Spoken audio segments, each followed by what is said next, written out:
সহিহ মুসলিমের হাদিস, ইন্না ইবলিসা ইয়াদাউ আরশাহু আলাল মা সুম্মা ইয়াবআসু সারায়াহু। ইবলিস তার সিংহাসন গেড়েছে সাগরের উপরে। ইবলিসের সিংহাসন কিসের উপরে? বিশাল বড় সাগর আর মহাসাগরের উপরে ইবলিস শয়তান তার সিংহাসন নিয়ে বসা। প্রতিদিন সকালবেলায় শয়তানগুলোরে মানব রাজ্যে পাঠিয়ে দেয়, যা তোরা মানব রাজ্যে চলে যা, যে মানুষকে ওয়াসওয়াসা দেয়, ওয়াসওয়াসা দিয়ে খারাপ কাজ করা। সারাদিন খারাপ কাজ করার পরে কি কি ওয়াসওয়াসা দিল, কি কি খারাপ কাজ মানুষের মধ্যে ঘটালো, সন্ধ্যাবেলায় সব শয়তানে সেই ইবলিসকে বয়ান শোনায়। সন্ধ্যাবেলায় শয়তানগুলো এসে বলে, আমি এক লোককে দিয়ে মিথ্যা কথা বলিয়েছি। আরেক শয়তান বলে, আমি নামাজ কাজা করিয়েছি এক আল্লাহর বান্দাকে দিয়ে। আরেকজন বলে, আমি ওজনে কম দিয়েছি। আরেকজন বলে, আমি সুদের ব্যবসার মধ্যে টাকা লাগানোর ব্যবস্থা করে দিয়েছি। এক একজন এক একটা ওয়াসওয়াসা দিয়ে আল্লাহর মুমিন বান্দাদেরকে ধোঁকা দিয়েছে। এগুলোর ফিরিস্তি এসে সব শয়তানেরা ইবলিসকে শোনায়, কিন্তু কোনো কথাতে ইবলিসের মন ভরে না। কোন শয়তান এসে বলে, আমি তো এমন মদের আড্ডাখানায় নিয়ে গেছি আল্লাহর বান্দাদেরকে, এগুলো নামাজই পড়ে নাই, খালি মদ খেয়েছে। আবার কিছু শয়তান এসে বলে, আমি ক্যাসিনোতে নিয়ে গেছি, ওখানে খালি জুয়া খেলছে। আবার কিছু শয়তান এসে বলে, আমি বাজারের মধ্যে ফরমালিনের এই ওয়াসওয়াসা ঢুকায় দিছি। একটার পর একটা শয়তানি ফিরিস্তি তারা ইবলিসকে শোনায়, কিন্তু কোনো কাজই ইবলিসের মন ভরাতে পারে না। একজন এসে বলে, আনা মা তারাকতুহু বাইনার রাজুলি ওয়া ইমরাআতিহি হাত্তা ফাররাকতু। আমি একজন ইমানদার নারী পুরুষের মধ্যে ঝগড়া লাগাইয়া ওই ঝগড়া বাড়াতে বাড়াতে বাড়াতে বাড়াতে তালাক পর্যন্ত নিয়ে গেছে। নাউজুবিল্লাহ পড়বেন না? শয়তান এবার তার উপর খুশি হয়ে যায়। সব শয়তানগুলোকে ঠেলে ইবলিস এই শয়তানকে কাঁধে তুলে নাচতে শুরু করে দেয়। কারণ মুমিন বান্দার সংসার যদি ভেঙে যায় শয়তান খুশি হয়ে যায়, আর মুমিন বান্দার সংসার টিকে থাকলে খুশি হয়ে যায় কে? এজন্য নীলফামারীর ভাইরা, ঝগড়া করা যাবে না। দাম্পত্য জীবনকে সুখী করতে চাইলে ঝগড়াকে আমরা নো বলে দিব। ঝগড়া অনেক সময় হবে, কিন্তু এটাকে বাড়তে দেয়া যাবে না, এটাকে আমরা স্পেস দিব না, ওইখানে থামায় দিতে হবে। রাজি আছেন তো সবাই? একটা দাম্পত্য জীবন কলহমুক্ত করতে চাইলে, সুখময় করতে চাইলে সর্বপ্রথম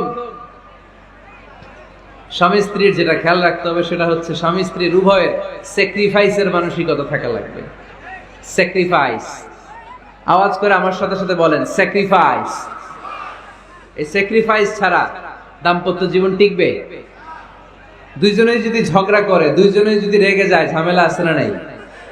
স্বামী রেগে গেলে স্ত্রীকে থেমে যেতে হয়, আবার স্ত্রী রেগে গেলে স্বামীকে থেমে যেতে হয়। স্বামীও যদি রেগে যায়, স্ত্রীও যদি রেগে যায়, তাহলে তৃতীয় বিশ্বযুদ্ধ বেঁধে যাবে, ঠিক কি না? এই জন্য রেগে গেলেন তো হেরে গেলেন, রাগা যাবে না। স্বামী যদি রেগে যায়, স্ত্রী থেমে যেতে হবে। স্ত্রী যদি রেগে যায়, স্বামী থেমে যেতে হবে।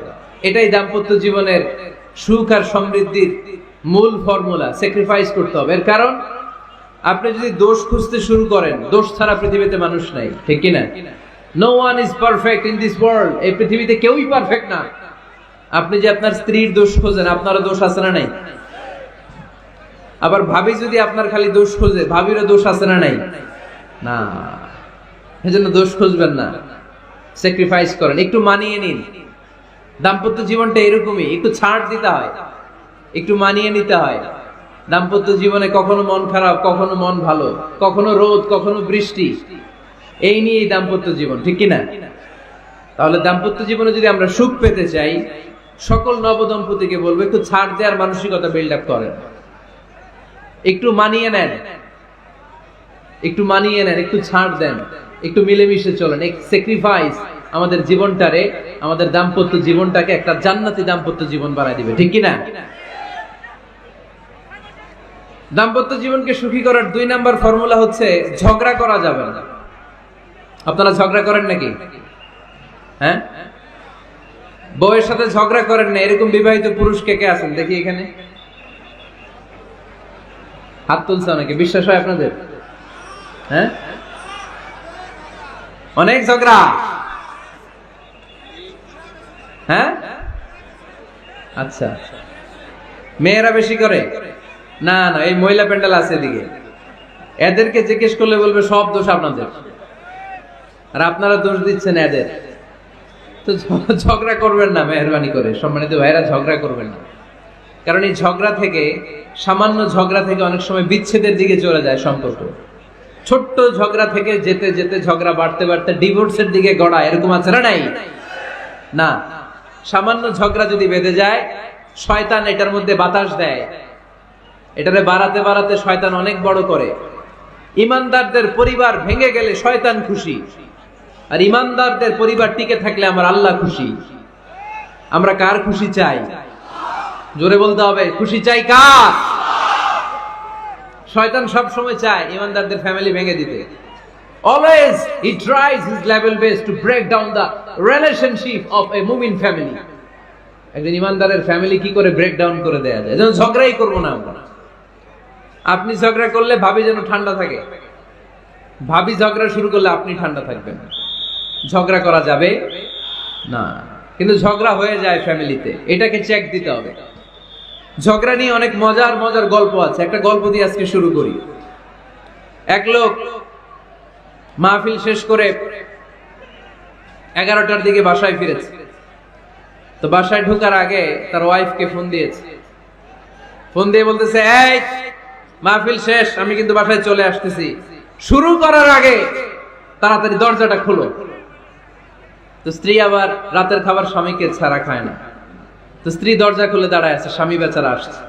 আসার পরে স্ত্রীকে বলতেছে, এই শুরু করার আগে রাতের খাবার দিয়ে দাও, খেয়ে নেই। তো স্বামী ওয়াশরুম থেকে ফ্রেশ ট্রেশ হয়ে আসছে, স্ত্রী বেচারিও ডাইনিং টেবিলে খাবার দিয়েছে। এবার স্বামীও খেতে বসেছে, স্ত্রীও খেতে বসেছে। স্বামী আবার বলতে আরম্ভ করছে, শুরু করার আগে ফ্যানটা ছাড়ো, খুব গরম লাগতেছে। এবার তো স্ত্রী রেগে মেগে আগুন, কি আসার পর থেকে শুরু করার আগে, শুরু করার আগে, শুরু করার আগে, কি শুরু করার আগে? স্বামী বলতেছে, এই তো শুরু হয়ে গেল, এই শুরু হয়ে গেল। মানে কি? ঝগড়া।